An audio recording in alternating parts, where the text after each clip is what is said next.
Am I the a-hole for ruining my parents' marriage by finding my bio father and exposing my mom's lies? I 19 always knew my dad wasn't my bio dad, and it was never a huge deal. I knew I was loved either way. Mom always told us my bio father hadn't wanted to be a dad and walked away once he learned she was pregnant. When I was 12, I started struggling with health issues and we were repeatedly asked for family medical background. Mom swore she reached out to ask bio for any insight on his side, but he refused to give it. At the time, we were told it would be ideal to find out more if we could, but if not, we would do our best to treat me. My dad and I talked about it a lot, and he comforted me when I was upset that this guy who made me hated me so much that he wouldn't even help for a medical problem. It meant added complications and always having to explain to new doctors I was referred to that I only had half my family medical history and could not get more. And really, it just sucked to think he cared so little if I could be seriously ill or not.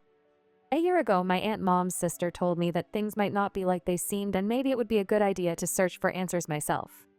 She said the worst that could happen is he refuses to answer or gets mad at me for making contact. I asked her what she meant about things not being what they seemed, but she was tight-lipped on it, so I did a 23andMe. I ended up matched with a paternal aunt, and from there, Mom's lies were exposed to me. My paternal aunt was shocked to learn about me, and she told me she was 100% certain her brother had no idea either. She was a go-between for us at first to help set up contacting and a face-to-face meeting. When we met, he had medical info waiting for me, and he told me it was a thing I inherited from his side and he would be a donor if I ever needed one. He was also apologizing the whole time for not knowing me, and he swore he was never told Mom was pregnant. They broke up because she cheated, and he never heard from her again or her sister aunt who pushed me to search who he got along with during his relationship with Mom. The medical info helped, and I told him I'd have way more questions once I processed. Then I went to talk to Mom. At first she said it was all lies. Then asked why I searched without saying anything, and when I told her why, she admitted it was true. She said she met Dad after the guy she cheated on my bio father with left her, and she came up with a lie so we could be a normal family. And she never told my bio about me even after I got sick because she wanted to keep things as they were. I was hurt, but so was my dad. He was mad she denied my bio father and me the chance to know each other, but also that she lied to him the whole time they had known each other. He felt like she made him complicit in keeping me and my bio father apart. And he was super angry she was willing to make my health stuff more difficult because I didn't have the full background rather than do the right thing and expose her lies years ago for my sake. The medical info I got was actually helpful for my medical team, so it was worth it in that sense. But it has ruined my relationship with Mom, and my parents' marriage is done. Dad wants a divorce and already moved out of their house. My siblings blame me for it because they know what went down between us all. Am I the a-hole? Not the a-hole. Sorry about your mom. But congratulations on having potentially two really great dads. Not the a-hole. What your mom did is awful and extremely selfish. She literally lied to everyone and denied your bio dad a relationship with you and vice versa. I hope you can talk to your siblings, and I'm sure they'll understand at some point. This is not your fault. These are the consequences to your mom's actions. Opie replies, right now my siblings are refusing to talk to me even with Dad telling them it's not my fault. They say it is because if I had left it alone, nobody else would know and our family would be happy. Dad's trying to stop that mindset, but they're not changing their mind on this. Next story. Am I the a-hole for telling my parents they've shown favoritism and now being essentially disowned after the birth of my second child? My wife and I just had our second child. Leading up to the birth, we had asked my parents to come support us a couple weeks after the due date because our older daughter is starting kindergarten, which we knew would be a major transition for her. My mom had been in communication with my wife earlier in the year about when they'd be most needed. It was clear their presence that week would mean a lot. Then in June, my mom casually dropped that they had forgotten they already committed to watching my sister's dogs while she and her husband took a vacation and they couldn't change it. I got upset and said I felt blindsided. It kicked off a months-long back and forth where I tried to explain that this felt like another instance of my sister being prioritized, something I've felt for most of my life, even if it was never explicitly acknowledged. I tried again just recently to explain why this was painful and that it felt like I was being told, again, that I was less important. Dad acknowledged that my sister and I were treated differently, but brushed it off as, well, she was a girl and you were a boy, adding that I'd learned this as well, implying it was normal for different treatment to reflect gender. as if that justified everything. My father eventually exploded in anger during the call and hung up on me as I tried to explain a few other circumstances that occurred and how it made me feel. Also pointed out that if things were reversed, I would have received a F no, and knowledge of that alone would preclude me from even requesting they watch my dogs in lieu of being there for the birth of my sibling's child. Now I have no idea what to do. I feel like unless I completely accept their version of events, that they've always treated us equally, that this was just a scheduling issue, then I'm effectively out of the family. So, am I the a-hole for not just letting it go, especially now that they're older and time with them is limited? Not the a-hole. They've made their choice. Let them accept the consequences. Don't call them. Don't text them pictures. Let them embrace being grandparents to your sister's dogs. Not the a-hole start to distance yourself, and when they ask why you don't see them as often as your sister, say, well, I'm a man and she's a woman. Next story. Am I the a-hole for telling people the real reason why I skipped my friend's wedding? I 35F am still friends with some of the people I went to college with. One of them, Debbie fake name, 36F, got married this past January after being engaged for 2 years. Early in the planning process, Debbie had asked my 6-year-old daughter, who was 5 at the time, to be the flower girl. We agreed, and she had the dress sent to us right away. We barely spoke about the subject for a while. Then the wedding was delayed by almost a year. The original date was in March 24. I'm still not sure why. I've heard 3 or 4 different reasons. By the time the actual wedding date came around, the flower girl dress did not fit my daughter anymore. We didn't find out until roughly 10 days before the wedding, admittedly my fault, and I texted Debbie right away to ask what I should do about it. Her first reply was, figure it out.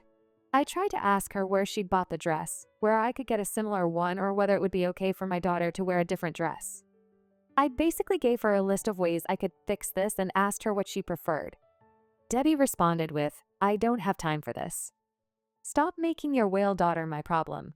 Obviously, I decided against attending the wedding after that. As far as I'm concerned, we're no longer friends. And to be clear, I know that up until this point, I was not the a-hole. I didn't tell anyone about it at first, but our absence was obvious. My friends missed me, and my daughter was supposed to be the only flower girl. Whenever Debbie was asked about it, she apparently just said we'd had an argument, but it wasn't a big deal. When our mutual friends and acquaintances asked me, I told them the truth, without sugarcoating it or trying to defend Debbie. I even showed my friends the text messages that proved everything. Everyone took my side. About a week ago, Debbie called me. She apologized for what she said about my daughter, but told me I have no idea how stressed she was at the time.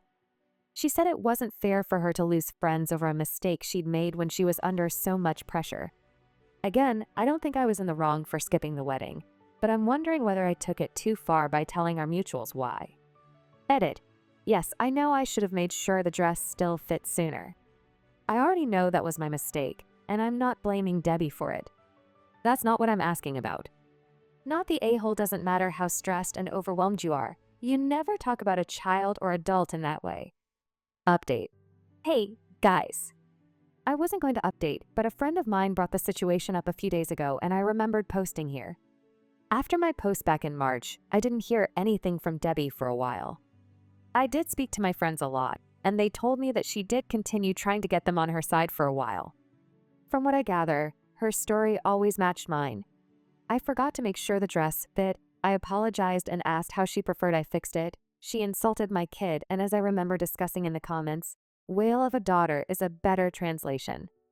Everyone continued taking my side. Apparently, I wasn't the only one Debbie had problems with before the wedding. My case was just the worst one. There's no doubt that the dress fiasco was my fault. I had a lot going on at the time and several reasons why I forgot to make sure it fit sooner. But no excuse can change the fact that I messed up. But I still don't think giving Debbie options on how I could proceed was the wrong move. I've been a bride before, and I wouldn't want someone else to make a decision about my wedding without giving me the final say. And I can't ignore that her reaction was to insult my daughter. Debbie first texted me in June. She asked me to help her clear the air with everyone, because most of our mutuals hadn't spoken to her since April. I was tired of all this, so I told everyone that Debbie had already apologized to me. I made it very clear that while we're no longer friends, I sincerely don't care whether they remain in contact with her or not. She texted me once again early in July.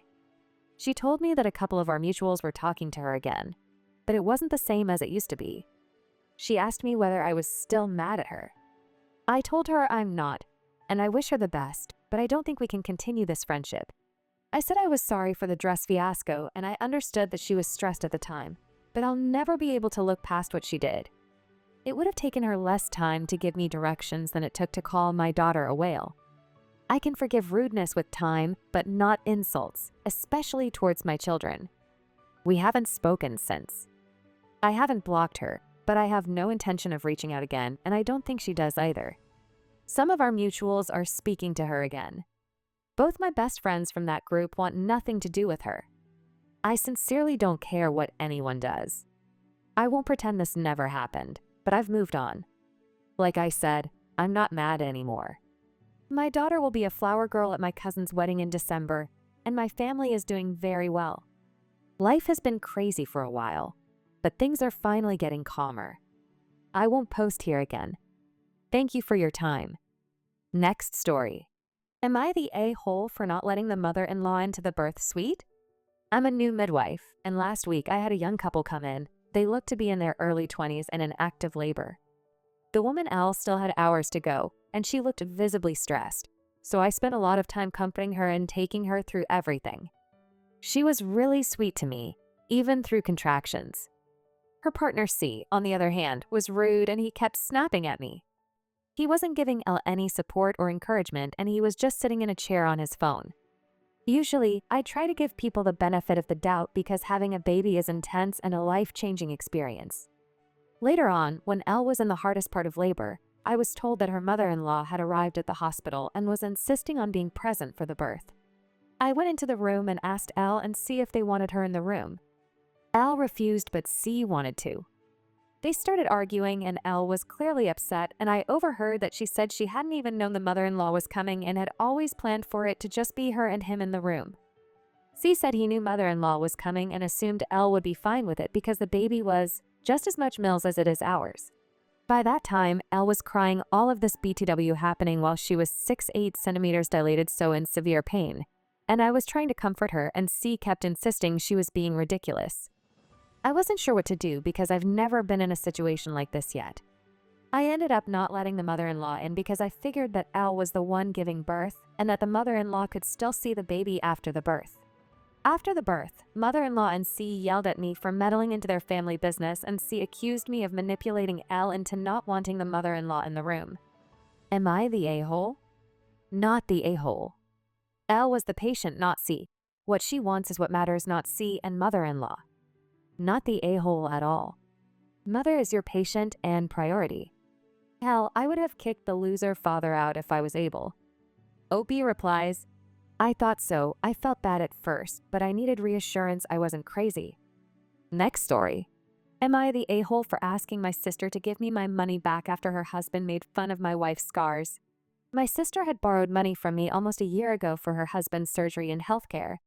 They couldn't afford it, so when my sister asked me for financial help, I was hesitant, but I helped her because she's my sister and helping her husband would mean helping her as well. I told her back then that I am hesitating, but I will help. She said she'll return the money in 3 months, but she didn't, and I didn't ask her either. So now I brought it up again. I wasn't planning on asking to return the money, but her husband made fun of my wife's scars. My wife has small scars on her hand. It's not serious, just small scars she inflicted on herself when she was 15. I was with her back then and put a stop to it. We are 27 both, and my brother-in-law made fun of my wife when he asked her if she's still childish and asked her to cover up her hands because it's unpleasant for everyone. Both of our families were speechless, and my wife was as well. I said when we are young we do dumb crap and he's too drunk, so he should just shut up. He got a bit more aggressive and said that it's still unpleasant and my wife should cover up. I retaliated in my anger and told him that my wife will start covering her scars when he gives me my money back. To be honest, I get angry easily and I wanted to insult him. My wife was holding me to stop, but I told her to shut up. I ended up telling him that he's a poor man and weak who couldn't even afford his own surgery and had his wife beg for money to her brother. He got even more angry and he said he will give me my money. I said, do it right now, but you can't because you can't even walk properly. Our families were interfering and my sister was crying. I shut my mouth because I didn't want my sister to cry. Since then, my sister is asking me to apologize because I hurt his ego and he's in foul mood and depressed. I told my sister that I will never apologize and he needs to apologize to my wife, and I asked her that both of them owe me money and I want it back as soon as possible, and I don't care if they are poor. Not the a-hole okay telling your wife to shut up is not on. But I also get the fact that you were defending her and wanted to hurt him. I get the anger when it comes to protecting family. When someone goes low on my family, I scrape the barrels of hell. I hope you guys like this video. If you did, make sure like, comment, share, and subscribe to channel our posts.